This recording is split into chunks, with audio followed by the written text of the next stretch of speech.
দশম শ্রেণীতে থাকার সময়ই আব্বা চেয়েছিল আমি যেন আর পড়ালেখা না করি, তার একটা রিকশা আছে চড়া সুদে আমায়ও একটা কিনে দিবে যেন রিকশা চালাই। আমি জাবেদ। আমাদের পারিবারিক অবস্থা এত ভালো ছিল না। আমার আব্বা রফিক শেখ রিকশা চালাতেন, আম্মা শিউলি বেগম ঘরের কাজ করতেন, আমার ছোট আরও দুটো বোন ছিল মণি আর মালা। প্রায় রাতেই আব্বা লাল পানি খেয়ে এসে মাতলামি করত, আমাকে সামনে দেখলে পিটাইত আর আমার বই খাতা ছুঁড়ে ফেলে দিত। আম্মা কখনো আমারে সাপোর্ট করেনি, বরং আব্বার মতো টাকা কামাইতে বলতো। এসব সহজের বাহিরে চলে যাওয়ার পর আমি আমার এক শিক্ষকের বাড়িতে জাগির হিসেবে চলে যাই এবং সেখান থেকেই মেট্রিকটা পাশ করি। তারপর আর এলাকাতে থাকিনি, ঢাকা একটা গার্মেন্টসে চাকরি নিই। আর সাথে ডিগ্রিতে ভর্তি হই। আজিমপুর বস্তিতে একটা এটাস্ট বাচ্চা ঘরওয়ালা রুম নিয়ে থাকতাম। কোনো মতে দিন কেটে যাচ্ছিল, খাওয়া দাওয়ার একটু সমস্যা হইতো, কিন্তু আগের থেকে ভালোই ছিলাম, বিন্দাস লাইফ। হঠাৎই এক বিকেলে সবে রুমের সামনে আইসা দাঁড়াইছি, দেখি আমার খালাতো ভাই মন্তু, আমার আম্মা আর দুই বোন মালা আর মনিরে নিয়া হাজির। মন্তুও ঢাকাতেই এক মেসে থেকে লেখাপড়া করে। যাই হোক, রাগ তো আর হইবার পারি না। দরজা খুইলা তাদের ভেতরে ঢুকে বসতে বললাম, মন্তু যেন তাগরে আয়নাই। খালাস জাবেদ ভাই, আমি চললাম তাহলে, আমার এখন একটা টিউশনি আছে, সেটা ধরতে হবে। আমি বললাম আচ্ছা যা খাল্লাম্মা, চলি তাহলে। ভিতরে ঢুকতেই ছোট দুই বোন জড়িয়ে ধরল। আমারও তাদের দেখা মনটা কেঁদে উঠল। আমার বোনগুলা আমারে সত্যিই অনেক ভালোবাসে। বাড়িতে থাকতেও যখন আব্বার মায়ের খাইয়া কাঁদতাম, বোনগুলা আমার চোখের পানি মুছে দিত। মা বলল, জাবেদ তুই এত পাষাণ কেমনে হইলি রে? আমগো কোনো খোঁজ খবরও রাখলি না? আমি বললাম, তোমরা তো সুখেই ছিলা, কি আর খোঁজ রাখমু? আমার খোঁজ কেমনে পাইলা? আর এইখানেই কি মনে কইরা আইছো সেইটা কু? মা বলল, তোর বাপরে তো জেলে লইয়া গেছে রে বাপ, ব্যাংক লোন নিয়া চুকাইতে পারে নাই, এখন ভিটাও গেছে, আমরা এখন কই আর জামু ক? মন্তু থেইকা শুনলাম তুই ঢাকায়, তারে ধুইরা এখানে আসলাম আমি। কেন তোমার ভাইগো কাছে যাও নাই কেন? মা, তোর বাপে তো তাদের কাছ থেইকাও আমার জমিন বেইচা টাকা নিছে, তারপর আরও কয়েকবার টাকা ধার নিছে, এখন কোনো মুখে যাইক বাপ? সব শুনে আমি মাকে সান্ত্বনা দিলাম। মাকে সান্ত্বনা দিলেও মায়ের হঠাৎ এখানে আসাটা আমায় চাপে ফেলে দিল। বিন্দাস লাইফের 12টা বেজে গেল। গার্মেন্টস থেকে মাসে যে টাকা পেতাম তা দিয়েও এক পরিবার চালানো কোনো ব্যাপারেই ছিল না। মা আসাতে খাওয়া দাওয়ার আর কোনো সমস্যা থাকলো না। সিঙ্গেল রুম হওয়াতে রাতে আমাদের সবাইকে এক খাটেই শোয়া লাগত। মা এক পাশে, মাঝে দু বোন এবং আরেক পাশে আমি। রাতে আমি ঘুমাতে পারতাম না। এক রাতে বাচ্চাঘরে যাওয়ার সময় দেখলাম মায়ের কাপড় অনেকটাই উপরে উঠে রয়েছে। আমি এগিয়ে এসে হাত দিয়ে মসৃণ পাটা একটু ছুঁয়ে দিলাম। এক কাঁপুনি অনুভব করলাম। ভালো করে দেখার জন্যে লাইটটা জ্বালিয়ে দিলাম। মার বয়স কতই বা হবে? 35 কিংবা 36, যদিও দেখে একদমই বোঝা যায় না। কথায় বলে ব্যবহারের সব জিনিসই ভালো থাকে। বাবাও তাকে ব্যবহারের উপরেই রেখেছিল। অনেক দিন থেকেই প্রমোশন হবে হবে করেও হচ্ছে না। অবশেষে রহমান সাহেব অফিস থেকে রিজাইন করাতে সুপারভাইজারের পদটা আমিই পাই। আসলেই মা আসার সময় আমার জন্যে সৌভাগ্য সাথে করে নিয়েছিল। তিনি আসার পরেই সবকিছুই যেন হাতের মুঠো মনে হচ্ছে। বিকেলে বস্তিতে ফেরার পথে 1 কেজি মিষ্টি নিয়ে নিলাম। দরজায় দাঁড়িয়ে টোকা দিতেই মা দরজা খুলে দিল, আর অমনিই আমি মাকে টেনে ধরলাম। দরজা বরাবরই খাচ্ছিল, মা সামলাতে না পড়ে খাটে পড়ে গেল।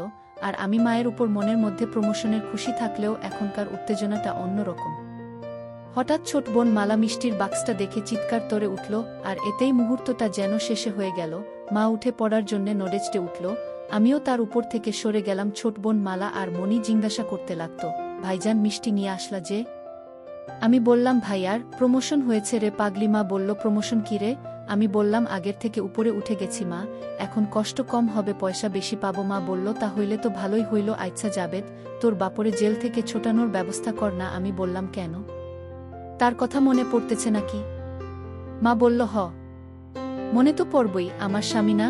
আমার সাথে থাকতে হইলে ভুইলা যাও, সে তোমাগরে কি দিছে? কষ্ট ছাড়া। আমি তোমাগোর সাথে থাকতে আর কাউরে লাগবো না। আর তুমি অহন আমার খাইতাছ, আমার পড়তাছ, এখন থেইকা আমারই তোমার সব কিছু ভাববা। মা বলল, আচ্ছা। আমার মা এমনই, আগে বাবার খাইতো আর বাবা যা কইতো তাই সঠিক মনে করত, নিজের মাথা কখনো খাটায় না সে। আর এখন আমি যা কইতাছি তাই শুনতাছে। রাতে খাবার সময় ইচ্ছে করেই গা ঘেঁষে বসেছি।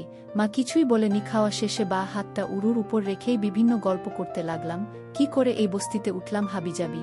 কিন্তু যাই বলছি, মা আর দুই বোন মনোযোগ দিয়ে শুনল। এর ফাঁকে আমি হাতটা কাঁধে উঠিও মালা আর মনিকে বললাম, তোদের কাল স্কুলে ভর্তি করিয়ে দিব। ওরা তো খুশিতে হইচই করতে লাগলো। মা বাদ সাধল, কি দরকার স্কুলে যাওনের, ঘরে থাকবো, ঘরের কাম শিখব। আমি বললাম, একবার বলছি যাইব তো যাইব, এই যুগে লেখাপড়া ছাড়া চলা যায় না, বুঝলা? মা বলল, হু। আমি ধীরে ধীরে মায়ের উপর কৃতিত্ব নিতে লাগলাম। আর মায়ের অভ্যাসেই কর্তার কথা শোনা। এখন যেহেতু আমি কর্তা, তো আমি যা বলি তাই শুনবে। রাত যথেষ্ট হয়েছে, এবার শুতে হবে। আমি মাকে বললাম, মা, রাতে মণি মালা ঘুমের ঘোরে আমার গায়ে হাত পা তুলে দেয়, আমার ডিস্টার্ব হয়।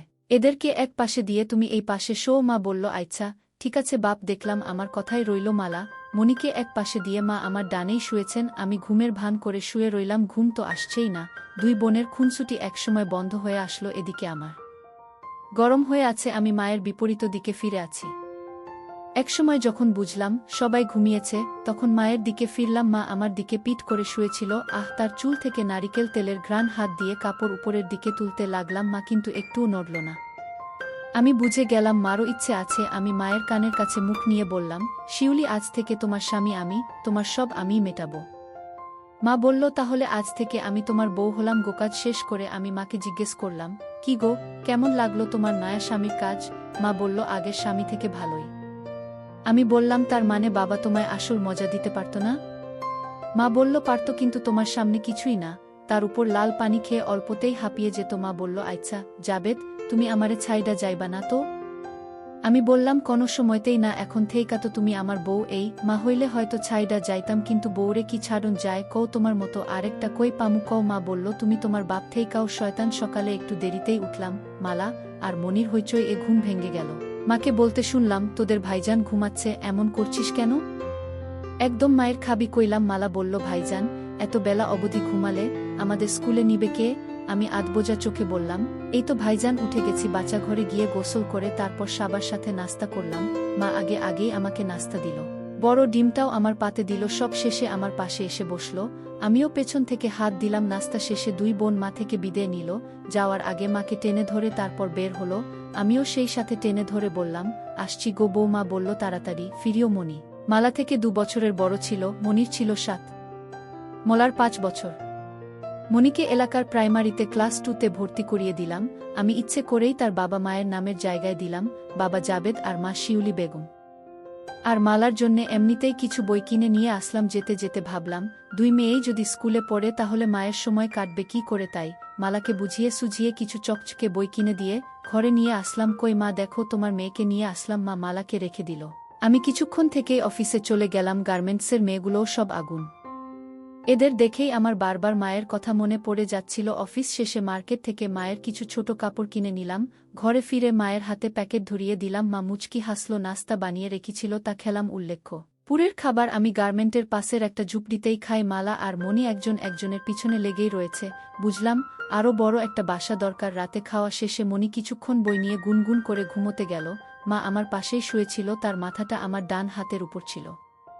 আমি বললাম, কি হবে নাকি 1 রাউন্ড? মা বলল, তোমার ইচ্ছাই আমার ইচ্ছে। আমি কাছে টেনে নিলাম। মা বলল, এই নিচে চলো না, ঘাটে আমার ভয় করে যদি মনি বা মালা উঠে যায়। আমি বললাম, আচ্ছা চলো। নিচের হালকা খালি জায়গাটায় মাদুর বিছিয়ে বালিশ 2টা নিয়ে নিচে নেমে আসলাম। আমি আবার কাজ করার সময় কথা বলতে ভালোবাসি। আমি বললাম, জানো বউ, আজ মনিকে ভর্তি করানোর সময় তার বাবার নামের জায়গায় আমার নাম দিয়েছি। ঠিক হয়েছে না? মা বললাম, একদম ঠিক করছো।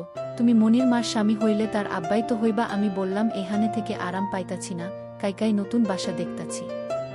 মা বলল, কি দরকার বাড়তি খরচের? একটু কষ্ট হইলেও টেহা তো বাঁচতাছে। আমি বললাম, আরে ধুরো, কত টেহা আইব যাইব, আমার বউ তো একটাই, তাই না?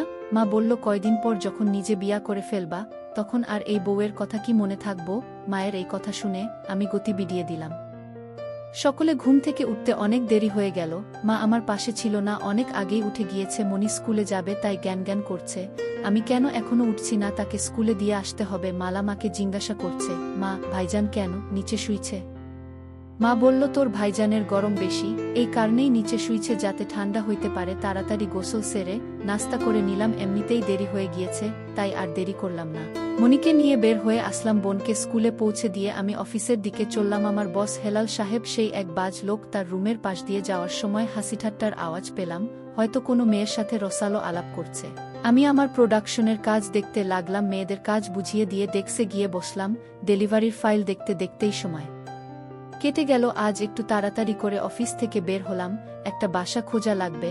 অফিসের পিয়ান মন্টু বলল, মোহনলাল পানিপুরের দিকে নাকি কিছু টিনসেট বাড়ি ভাড়া দেওয়া হয়, তাই সেদিকেই গেলাম। টিনসেট তো পেলাম না, তবে সাইটওয়াল সেমিপাকা একটা বাড়ি দেখতে পেলাম। সামনে পুরনো একটা লোহার গেইটে লেখা বাসা ভাড়া দেওয়া হবে। আমি নাম্বার নিয়ে ফোন দিলাম। একজন বৃদ্ধ মহিলার আওয়াজ, বাসা মালিক। হ্যালো, কে? আমি আসসালামু আলাইকুম, আমি জাবেদ। উইয়ে বাসা ভাড়ার জন্যে কল দিয়েছিলাম। বাসা মালিক: ও আচ্ছা, আপনি কি বিবাহিত? আমি তো চিন্তায় পড়ে গেলাম, কিন্তু মুহূর্তেই আবার সব চিন্তা উবে গেল। আমি: জি ম্যাডাম, আমার দুটো মেয়েও আছে। বাসা মালিক: তাহলে ঠিক আছে। আমি আসলে আগে একাই থাকতাম, কিন্তু গ্রাম থেকে বউ আর বাচ্চারা আসার পর একটা প্রয়োজন পড়েছে। বাসা মালিক: আচ্ছা আচ্ছা, আমি দারোজানকে দিয়ে গেইটের চাবি পাঠাচ্ছি। আপনি বাড়িটা দেখুন, যদি ভালো লাগে তারপর ভেতরে আসবেন। পাকাক্তা হবে। ঢাকায় সাধারণ এমন বাড়ি চোখে পড়ে না। সামনে কিছু খালি জায়গা, ভেতরে মাকসার ডেরা। জালে আটকে গেলাম। কিচেন রুম ছাড়া 2টা বেডরুম ও একটা ডাইনিং রুম রয়েছে।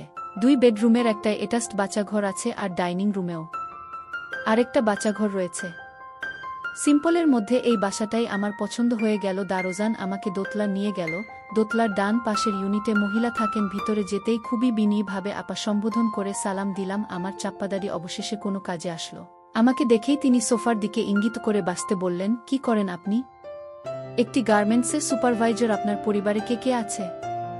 আমার স্ত্রী আর 2 মেয়ে। আপা, আপনি আমায় তুমি করে বলতে পারেন, তাহলে বোধহয় দুজনেই কমফোর্টেবল ফিল করব। আচ্ছা শুন তাহলে, বাড়িটা আমার অনেক দিন থেকেই খালি পড়ে আছে, যার কারণে এলাকার দখলবাজদের নজরে পড়ে গিয়েছে। তাই মূলত ভাড়া দিতে চাচ্ছি। আসলে এমন একটি পরিবারকেই আমার বাড়িটা ভাড়া দিতে চেয়েছিলাম। আজকাল কত কিছুই হচ্ছে। নতুন নতুন যুবক যুবতীরা পালিয়ে এসে স্বামী স্ত্রী পরিচয় দিয়ে বাসা ভাড়া নিচ্ছে, পরে পুলিশি ঝামেলায় পড়তে হচ্ছে আমাদের মালিকদের, যার কারণে পরিবারে বাচ্চা কাচ্চারা থাকলে তারপরও বিশ্বাস করা যায়জবি বাড়িটা পেলে আমারও খুব উপকার হতো। কিন্তু আপা, ভাড়াটা কত দিতে হবে যদি বলতেন? বাড়িটা মূলত এই কারণে ভাড়া দিচ্ছি যেন সেটা অন্তত আমার দখলে থাকে। ভাড়ার টাকাটা আমার কাছে মুখ্য নয়। আমার বাড়িতে থাকতে হলে সব পরিষ্কার পরিচ্ছন্ন করে রাখতে হবে, তারপরেও কিছু ভাড়া তো দিতেই হবে। মহিলা মুচকি হাসলেন। 5,000 করে দিও, প্রতি মাসের 7 তারিখের মধ্যেই দিতে হবে। আর বিদ্যুৎ বিল তোমাদের হোক না সেমি পাকা, ঢাকার মধ্যে 5,000 টাকা অনেক কমেই। তারপরও এমন ভাব করলাম যেন আমার সে দেওয়া সম্ভব নয়। আপা, আরেকটু যদি কম রাখা যেত। আসলে 2 মেয়ের পড়ালেখার খরচ চালাতে প্রতি মাসেই আমাকে হিমসিম খেতে হয়। আচ্ছা শোনো, 4.5 দিও ব্যাস, এর থেকে কমাতে বলো না। আবার অনেক উপকার করলেন। আপা, আমি পকেট থেকে 1 মাসের টাকা বের করে অগ্রিম দিতে চাইলাম।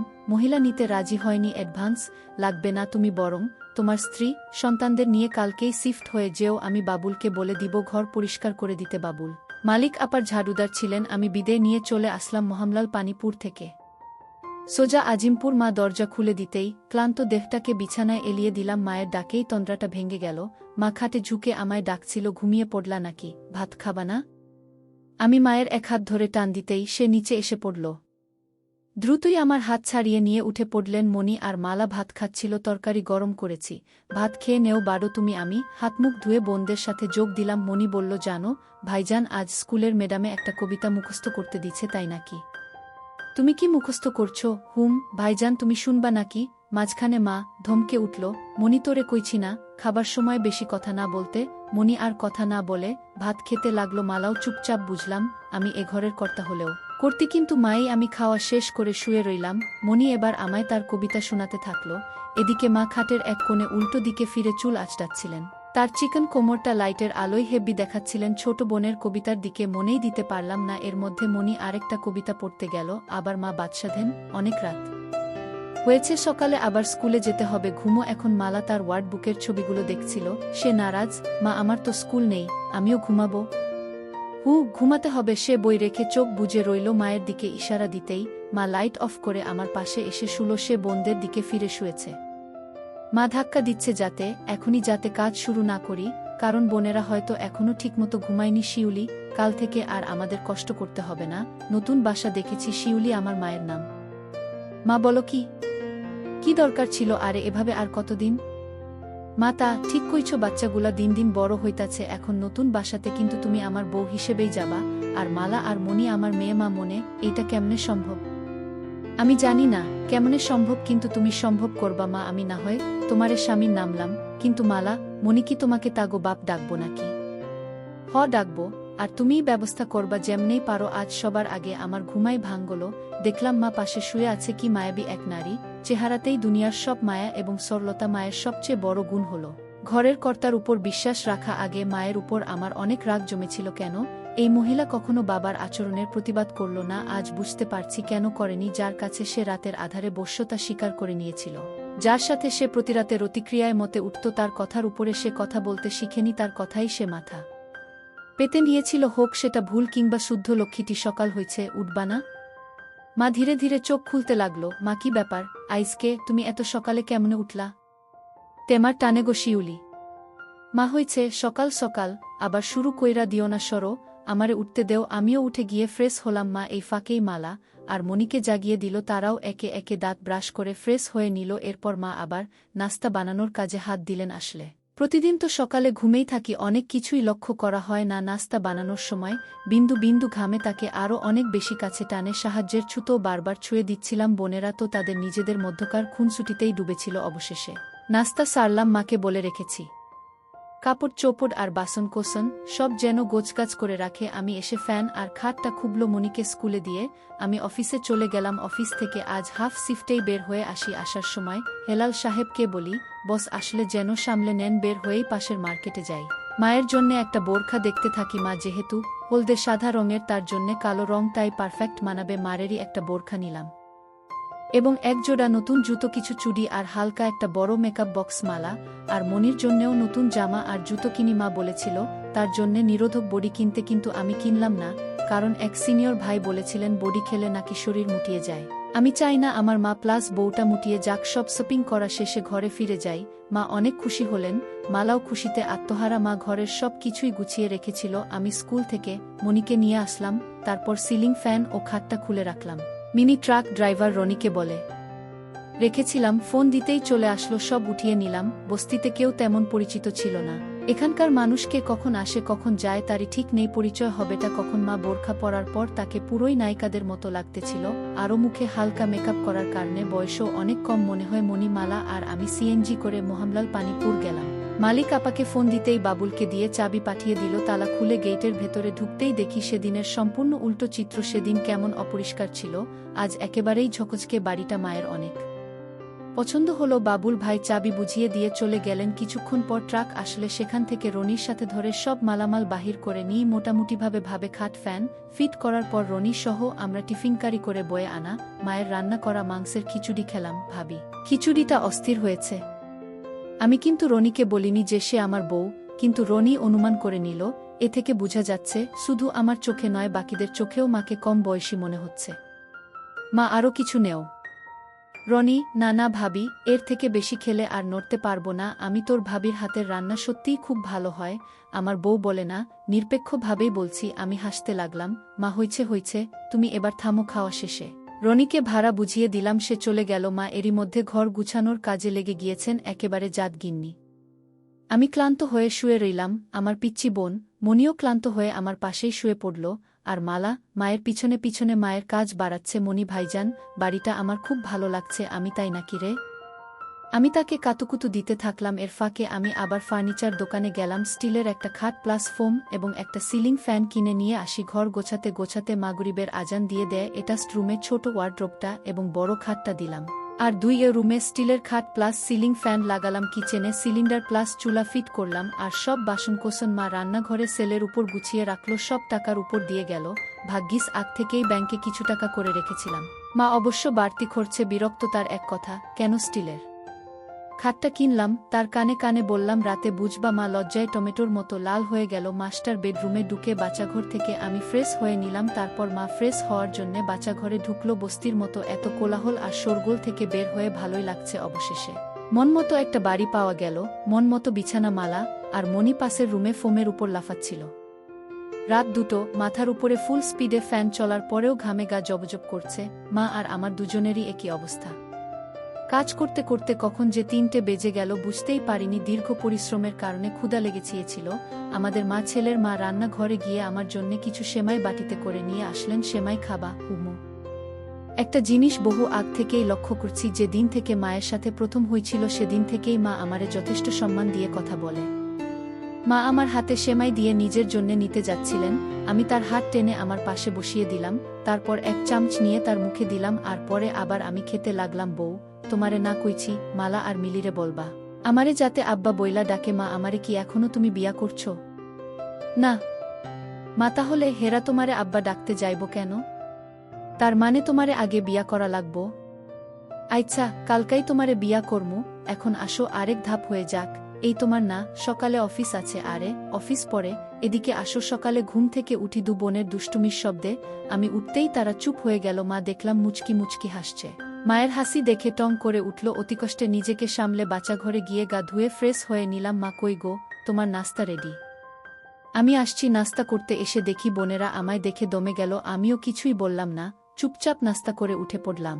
আর মনিকে বলি স্কুলের জন্য রেডি হয়ে নিতে। নতুন বাসা থেকে স্কুলটা একটু দূরে হয়ে গেছি, আজ আমি দিয়ে আসি, কাল থেকে স্কুলের ভ্যানকে বলে দিব আমি আর মনি রিকশায় করে যাচ্ছি। তো মনি বলে উঠল, ভাইজান, মা বলেছে আজ থেকে যেন তোমারে আব্বা বইলা ডাকি। তুমিই হলে আমাদের নতুন আব্বা। মা যে আমার কতটা বাধ্যতা বোনদের প্রতি, তার নির্দেশ শুনে আরও বেশি করে বুঝতে পারলাম। তোদের মা যখন বলছে অবশ্যই ডাকবি, কিন্তু এতদিন তো তোমায় ভাইজান বলে ডাকতাম। ঠিক আছে, তো বড় ভাইজান তো বাপের সমান হয়, জানিস না? মাও একই কথাই বলছে। শোনো, মা ঠিকই বলেছেন, এখন থেকে কেউ যদি তোদের বাবার নাম জিগায়, ভাইজানের নাম বলবি। মা যখন আমাকে তোদের বাপ বানাইছেন, তোদের দেখার দায়িত্ব আমার। যে কোনো সমস্যা হইলেই আমায় বলবি, ঠিক আছে? ঠিক আছে ভাইজান। আবার ভাইজান? ঠিক আছে আব্বা। ছোট বোনের মুখে আব্বা ডাক শুনে পরানটা জুড়িয়ে গেল। ছোট বোনের স্কুল চলে আসলো, তাকে টিফিনের জন্য কিছু বাড়তি টাকা দিলাম, আর একটা বিদায় আদর দিয়ে বিদায় নিলাম। আফিসে আজ বড় সাহেব এসেছেন। সবার সাথে আমারও ঘাম ছুটে গেল। যদিও গত এক মাসের প্রতিটি ডেলিভারির হিসেব আমার কারাই ছিল, কিন্তু হেলাল সাহেব অফিসে মেয়ে নিয়ে ব্যস্ত থাকায় তার হিসেবে গোলমাল দেখা দিল। বড় সাহেবের আমার মুখের তেমন একটা লাগাম নেই। চাকুরেদের যা তা বলে গালি দেওয়ার কাজে তিনি এক্সপার্ট। সবার মা বোন এক করলেও আমি বেঁচে গেলাম। তারপরও সারাদিন এক মুহূর্ত ফুরসত মিলেনি আমার সুন্দরী মাকে নিয়ে ভাবার।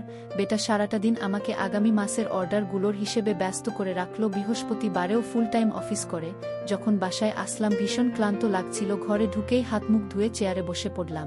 মাকে ঠিক কি বলে ডাকবো বুঝতে পারছিলাম না। মা যেহেতু বোনদের বলেছে আমাকে বাবা বলে ডাকতে, তাই তাদের সামনে তো আর মাকে মা বলে ডাকা যায় না। এখন থেকে আমাকে তাদের বাবার মতো আচরণ করতে হবে, এবং মায়ের সাথে তাদের বাবা মানে আমার বাবার মতোই থাকতে হবে। তবেই তো ছোট বোনগুলো আমাকে বাবা বলেই মেনে নিবে।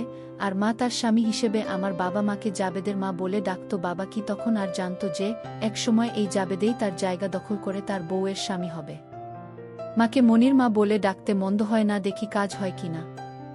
মনির মা কই গেলা? এই তো রান্না ঘরে, আমারে এক কাপ চা দিয়া যাও। এদিকে দেখলাম মালা আমার দিকে কেমন ভয়ে ভয়ে তাকাচ্ছে।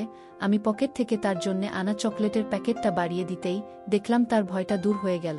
এগিয়ে এসে আমার থেকে প্যাকেটটা নিল। এইতে আব্বু, তোর জন্যে এনেছি। মালা দৌড়ে গিয়ে মনির কাছে চলে গেল, আর তাকে বলতে শুনলাম, দেখেছিস আপু, নতুন আব্বা কত ভালো, আমার জন্যে চকলেট এনেছে। মনি আর মালা এবার চকলেট নিয়েই মজে গেল। আসলে এই বয়সে সেসব বাচ্চাগুলো ছোট থেকেই অনিশ্চয়তার মধ্যে বেড উঠে তাদের কাছে। বাবা বা ভাই এর মানেটা কোনো মাইনেই রাখে না, একমাত্র মাইনে রাখে এদের মা। এদের মা যদি কাউকে দেখিয়ে বলে এই তোর বাবা, তাহলে সেই ব্যক্তিকেই তারা বাবা মেনে নেই। মা চা নিয়ে আসলো। মায়ের কপালে আর নাকের ডগায় বিন্দু বিন্দু ঘাম জমেছিল, তাতে তার সৌন্দর্য যেন আরও বহুগুণে বেড়ে গিয়েছে। মা চা দিয়ে তাড়াহুড়ো করে চলে যেতে চাইল, কিন্তু আমি হাতটা ধরে দাঁড় করিয়ে দিলাম। এই এখন না, ঘুমাবার সময় চুলায় তরকারি দিয়ে আসছি, পুড়ে যাবে তো। আর এইদিকে যে আমার পুড়তাছে, তার কি হইব? তোমার কি পুড়তাছে? আমি চেয়ারে বসা ছিলাম, মাকে টেনে বসিয়ে নিচ থেকে শক্ত হওয়া বুঝিয়ে দিলাম। মনি আব্বা আব্বা বলে ডাকতে ডাকতে বাড়ি মাথায় তুলেছে। মা গিয়ে বকা দিল, এত জোরে চিৎকার দিচ্ছিস কেন রে? আমিও সেদিকে গেলাম। কি হয়েছে রে মা? আব্বা, শনিবারে স্কুলে সবার বাবা মা যাইব, তোমাদেরও যাইতে হইব। সে একটা আমন্ত্রণ পত্র ব্যাগ হতে বের করে আমার হাতে দিল। দেখলাম প্যারেন্টস মিটিংয়ের কার্ড, এবং একান্ত উপস্থিতি নাকি আবশ্যক। আচ্ছা যাব, আমি আর তোর আম্মা দুজনেই যাব। চিন্তা করিস না। এদিকে খিদায় পেটটা চোচো করছে। কই তোমার হলো? হইছে, তোমরা সবাই খাইতে আসো। মা সবার আগে আমার জন্যেই প্লেট সাজিয়ে দিল। মুরগি এনেছিলাম, তাই রান্না করেছে। মায়ের রান্নার আসলেই কোনো জবাব নেই। খাওয়ার পর বোনগুলোকে নিও কিছুক্ষণ দুষ্টুমি করলাম। একসময় মায়ের বাঁকা খেয়ে দুজনেই শুয়ে পড়ল। আমি আজ সেকেন্ড বেডরুমে শুলাম। মা আর দুবোন অন্য বেডরুমে। কেন যেন ঘুম আসছিল না, মন চাইছিল পাশে পেতে। আমি জানি মা আসবেই। কিছুক্ষণ পর মা এই রুমে চলে আসলো এবং আমার পাশে শুয়ে পড়ল। মা আইছো জাবেদ, আমি সারা জীবন তোমার হইজা থাকতে চাই। আমিও তোমারে সারা জীবন আমার কইরা রাখমু। শিউলি কয়েক বছর আগেও কল্পনা করতে পারিনি যে আমি কোনো একদিন আমার সুন্দরী মায়ের পুরুষ হব, কিন্তু আজ সময়ের খেলায় আমার মা আমার বউ আজ শুক্রবার হওয়াতে গার্মেন্টস বন্ধ, তাই সারা দিনেই ফ্রেশ হয়ে রান্নাঘরে ঢুকে নানা বাহানায় ধরতে লাগলাম, কিন্তু এই খুনসুটির মধ্যে অন্য একটা মজা আছে। নাস্তা বানানোর পরেই সকলে মিলে নাস্তা করছিলাম, এমন সময় মালিক মহিলা এসেছেন। মাকে দেখে বললেন, তুমিই তাহলে জাবেদের স্ত্রী? মা লজ্জা ভরা মুখে বলল, জি, আমি উনার বউ। তোমাদের বাচ্চাগুলো অনেক কিউট। কি নাম তোমার মা? আমার নাম মালা। ছোট বোনটা আমার হাসতে লাগলো। মহিলা বোধহয় সন্তুষ্ট আমাদেরকে বলল, জাবেদ, তোমার স্ত্রীটা অনেক সুন্দর। তোমার মতো কালো মানুষের যে এমন একটা সুন্দরী স্ত্রী থাকতে পারে ভাবাই যায় না। আমি আসলে দেখতে কুচকুচে কালো ছিলা, একেবারে আমার বাবার মতোই, লম্বাই 6 ফুটের মতো। তার উপর মুখে চাপ দাড়ি দেখে বয়স অনুমান করাটা টাফ। ছবি উপরওয়ালার ইচ্ছে। আফা আমি মুচকি হাসলাম। মালিক মহিলা সবগুলো রুম ঘুরে তারপরেই বিদে হলো। মা যদিও নাস্তা সেদেছিল, কিন্তু অত বড় লোক কি আর আমাদের ঘরে নাস্তা করবেন? দুপুরে নামাজ পড়ে আসার পর খাওয়া দাওয়া শেষে সবাই একসাথেই ঘুমিয়েছিলাম। যখন উঠলাম তখন প্রায় 5টা বাজে। সন্ধ্যায় সবাইকে মার্কেটে নিয়ে যাওয়ার কথা ছিল, তো তাদের নিয়ে মার্কেটে গেলাম। মা কোনো কিছুই কিনবে না, তারপরেও আমি পছন্দ করে তাকে দুটো কালো কালারের ছোট কিনে দিলাম, আর ছোটরা তাদের জামা কাপড় কিনল। আসার সময় মায়ের চুলের জন্যে নারিকেল তেল এবং তার পায়ের মাপে তার জন্যে এক জোড়া নুপুর কিনে নিলাম। মা তো অনেক খুশি হলো। বিয়ের পর নাকি তার শখ ছিল নুপুর পরার, কিন্তু বাবাকে কখনো বলে উঠা হয়নি, আর বললেও মনে হয় না বাবা দিত মার্কেটে যাওয়ার। মা আর আমি যখন বোনদের নিয়ে হাঁটছিলাম, সবগুলো পুরুষেরই চোখটা একবার না একবার মায়ের দিকে চলে যাচ্ছে। কিছু কিছু তো চোখ দিয়ে গিলে খাচ্ছে। মাকে বাড়িতে আসার পর ফ্রেশ হয়ে সবাই খাওয়া দাওয়া করে নিলাম। ইচ্ছে করেই ফ্যানটা বন্ধ করে দিয়েছিলাম, কারণ ঘামের গন্ধটা আমি নিতে চাচ্ছিলাম। গত 1 ঘন্টা ধরে অনেক কাজ করে দিয়েছি। মা তোমায় একটা কথা বলা হয়নি। কি কথা? তুমি না বাবা হতে যাচ্ছ? সেটা তো হলামেই। বউয়ের সাথে 2 মেয়েও বোনাস পেয়ে না। আসলে আমার পেটে বাচ্চা। তোমায় কিছুদিন ধরে বলবো বলে ভাবছি, কিন্তু ঠিক বলতে পারছিলাম না। কি বলো? সত্যি? তাহলে তো সত্যিই তুমি আমার বউ হলে। মা ভেবেছিল হয়তো আমি রাগ করব, কিন্তু আসলে আমি খুশিই ছিলাম। এরপর মা উঠে বাচ্চা ঘরে গেল ফ্রেশ হতে। হাঁটার সময় তার পায়ের নুপুরের শব্দে আমি আবার পাগল পাড়া হয়ে গেলাম। মায়ের জন্যে বিছানাতে অপেক্ষা করতে লাগলাম। আবার কাজ না করলে শান্ত হবে না।